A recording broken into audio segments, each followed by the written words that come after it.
What do you think about the match? I'm disappointed. Honestly, very disappointed. There was really no need for the game to end that way. There was really no need for it. We started the game well, two-goal lead, had numerous chances to seal the game off, but then we let the game go into a 3-3 draw for no reason. I'm really disappointed. If not for Kobe Mino's sensational finish at the end of the game, that game would have been an embarrassing draw.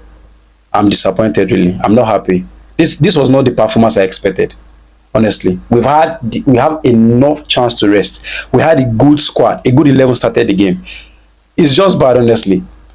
Eric Ten Hag substitution awful. He had too many defenders in the game at the late hour of the game, which was very bad. There was really no need for it. Retain your 11, retain the structure of the team to the end of the game, right? That's what you should have done. There was no need bringing all your center halves into the game. So I was disappointed, really. The coaching was bad. The coaching was bad. Honestly, the coaching was very bad today. What can you say about the chances they didn't utilize? They weren't clinical in front of the goal. Bruno Fernandes and the rest. What can you say about that? Well, this season, goal scoring for Manchester United has been very, very poor. I think before this game, I saw one stat saying that Luton, the team placed 18 on the table, has scored more goals than Manchester United. More goals than Manchester United. What does it highlight? It goes to show that we are very poor in front of goal. Very, very poor. Rashford has scored, I think he has barely scored 5 Premier League goals this season. Hojlund has 3. Garnacho has, I think, 3 too. And these are our regular forwards. The combined Manchester United forwards can boast of 10 Premier League goals. That's very bad. Very bad. Today is the 22nd game of the season, and our front 3 have not scored 10 Premier League goals. That's very bad. I don't think a team of Manchester United caliber should have forwards that are not racking up to 15 goals a season individually. Not even the centre forwards. I'm talking about those flank men from Garnacho down to Rashford. But then look at what we are doing this season. Very bad. It's very, very bad. Look at Bruno, our midfielder. It's an awful season. I think today's game highlighted our season. Very bad. Very, very bad. You can't go into a game like today's game against Wolves away, had all those chances and you barely scored 2. We had Wolves goalkeeper made 2 errors. We didn't capitalize on any of them. That's very, very bad. Very bad. You go to Bruno. Bruno had 2 sitters. He missed them. Look at Rashford. His decision making to strike the ball, very poor. The only person whose decision making today was a little bit better was Garnacho. Garnacho was even better. He was bringing out the right crosses, and then the passes and everything was okay. But overall performance, I think that it's awful. Honestly, it's awful. It's not right. Sustaining a goal in a Manchester United team is really, really a tough one these days. This season, particularly this season, and I don't know what could have caused it. Onana might have contributed to it too. So what do you have to say about Onana, Andre Onana? Well, as regards goals conceded for Manchester United this season, I think we've had our own fair share of injuries defensively. I think today the commentator made a point today. He said the back four that played this evening, this is the first time they are playing together this season, and this is supposed to be Ten Hag's best center and defense line. Now, looking at those that has been pairing in the central defense, Evans, Varane, which is the highest pairing we've made this season, that center half pairing, it goes to show that our defense has been very unstable injury wise. So I won't even blame the coach, neither would I blame the team. And as regards Onana, I think we should just cut our losses. We don't have a goalkeeper. He barely made a save today. He barely made a save. I think the only save he made was from I think that was from Koha's deflected shots that hit him on the head. That was the only save. The goal Neto scored. How can you have that amount of space in your goalposts? That's too much. A goalkeeper of Onana's pedigree should know very well that you should make all angles tight. So when anybody who is shooting at your post is going to, you should make the shot difficult for him. But then look at it, a poor goal. I could say Varane was frustrated. he was frustrated because he was not expecting. He let that ball pass because it was a savable shot. But then Onana being doing his Onana thing. I mean, Cameroon was very right. You see, Cameroon dropped him after the first game, which was the right call. I don't know why Ten Hag has continually played him, even though he has not merited it. Look at Onana today. Onana considered 3 goals today. I think this should be his 52nd goal, if I'm not mistaken, that he has considered this season. A Manchester United goalkeeper, 52nd goal. 52nd. You're not keeping for Wolves, neither are you keeping for Bournemouth. You're keeping for Manchester United and you concede 52 goals. That's bad. Very bad. Awful. I don't know the word to use and describe our defense line this season. Though, irrespective of whatever that might have happened, if you check it because of the injuries and all that, but at least save some. Save some as a keeper. Onana took us out of Champions League. Onana took us out of Carabao Cup because if he could have saved 1 or 2 shots there, everything would have been fine by now. But look at how everything is going. So, what can you say about the tactical errors made by coach today? Removing his players as if he's playing Dortmund tomorrow or playing Real Madrid tomorrow, and allowing Wolves to gain ground and mount pressure on our defense. Well, if I'm being honest, on a scale of 1 to 10 this season, coaching wise, I'll give Ten Hag 5. And the reason why I'll give him 5 is because I'm excusing the number of injuries he has suffered. But overall, his coaching this season has been below par. Below par, way below par. I mean, we can talk about the injuries, but we are not the only ones who have suffered injuries this season. What is Ten Hag trying to do with that team? What is he trying to do? We don't have a pattern of play. We are dependent on counter-attacking. We are playing Wolves and we are trying to attack them, counter them. No, we should play them. We should sit them down, knock them, and score. We shouldn't wait for spaces to run into.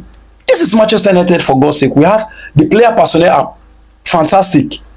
You have a striker who cost you over 70 million pounds this season. You have Marcus Rashford, a seasoned Premier League winger. You have Garnacho, one of the exciting young stars in the Premier League this season. You have a fantastic midfield. Why on earth are you playing as if you have a West Ham level squad? I'm sorry for using West Ham. His coaching this season, his pattern of play has been very bad. I don't think any Manchester United fan can tell you the pattern or Ten Hag's idea of play. There's zero identity. He does not have any identity. It's as if he chooses to play.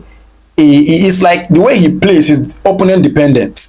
He looks at the opponent and then he approaches the game the way he feels he can win it. He does not have a way his team plays. And that's dangerous. That's very bad. When a team like Manchester United go under Sir Alex Ferguson, everybody in the world knows us as a counter-attacking team, right? So if Ten Hag wants to build a counter-attacking football Manchester United, then do it in a way that is going to be fantastic. We are not proactive. We are not proactive. Everything we do this season, even in games, is reactive. We are reactionary. Look at the way we had to attack Wolves because we considered the 3rd goal.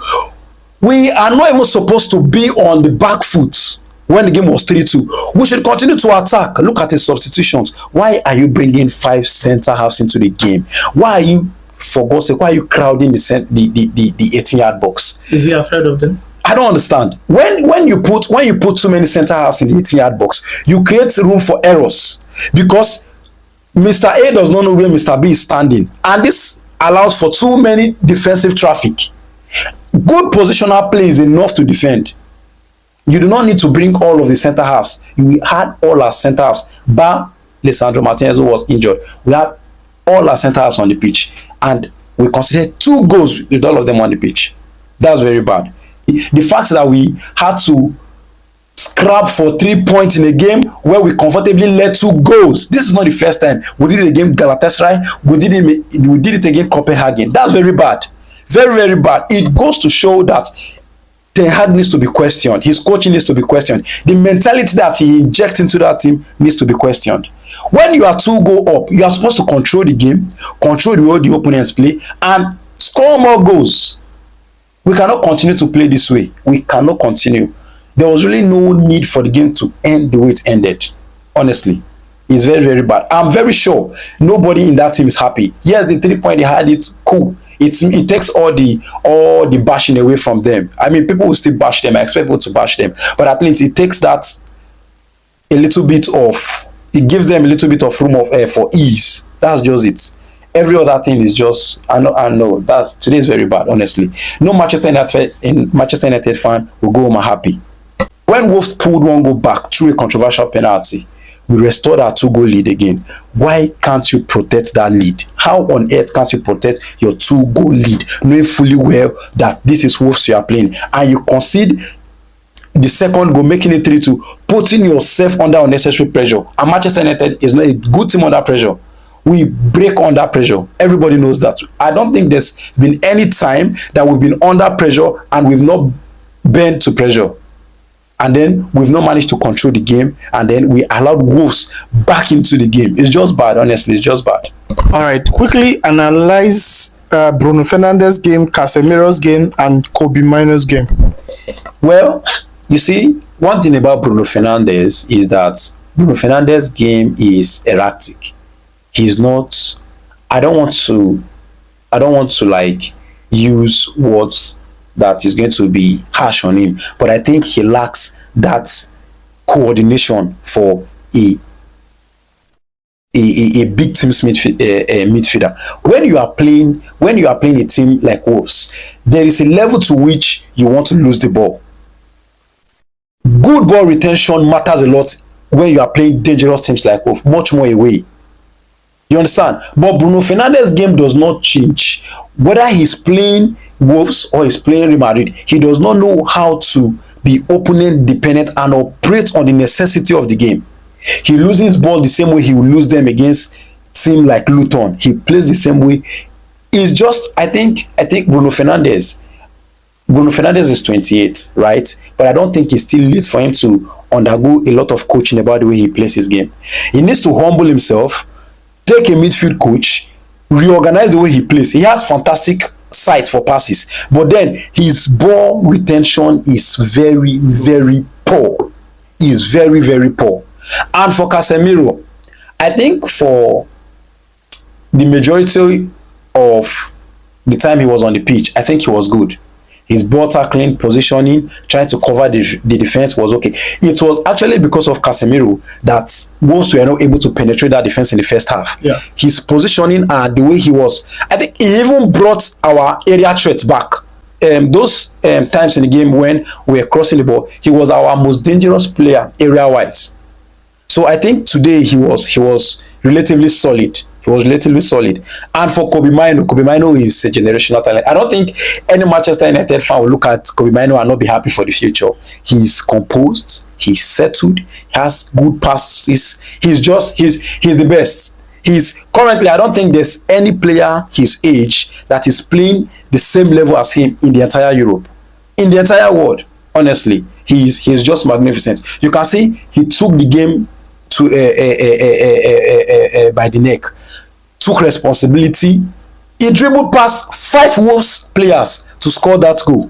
Do you know the level of composure it takes for a player to coil that shot at that time of the game, 50 minutes of that game, not to just blow anyhow shots, but to carefully coil it into the bottom corner of the post? Kobe Mino is one for the future. He's not even one for the future. He's one for the present, and currently he's the best midfielder in Europe. I'm sorry to say. He's the best midfielder. He's playing. Put Kobe Mino in Manchester City's team, he's starting. Put him in Madrid, he's starting. Put him anywhere, he's starting. He's simply the best. Honestly, he's simply the best. His composure is just out of this world. For his age, it's fantastic. I'm happy. If there's anybody who makes me go home happy, it's because of Kobe Mino. Not necessarily because of the goal. The way he plays, the way he plays, he has this personality to his game.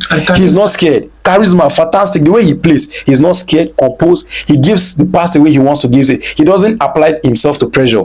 He's just sweet. Honestly, he's sweet. I saw Feji laughing when he scored. I'm very sure if Feji had Kobe Mino at this age, Kobe Mino is going for the Ballon d'Or. I'm very sure. All right, so overall performance of the team and everything, who do you think should win the man of the match? Well, I think the man of the match should go for the player who actually got us the 3 points. Yes, because it takes a what would I call it? Like, it takes good character to go into that crowd and put a shot that goes into that net in that minute. So I'll actually want the man of the match to go to Kobe Mino. All right. Thank you so much for your time. You're welcome. All right. You're welcome. Thank you very much. All right. Please don't forget to like, comment, and also subscribe to our channel. Please. Thank you guys for watching and see you on the next one.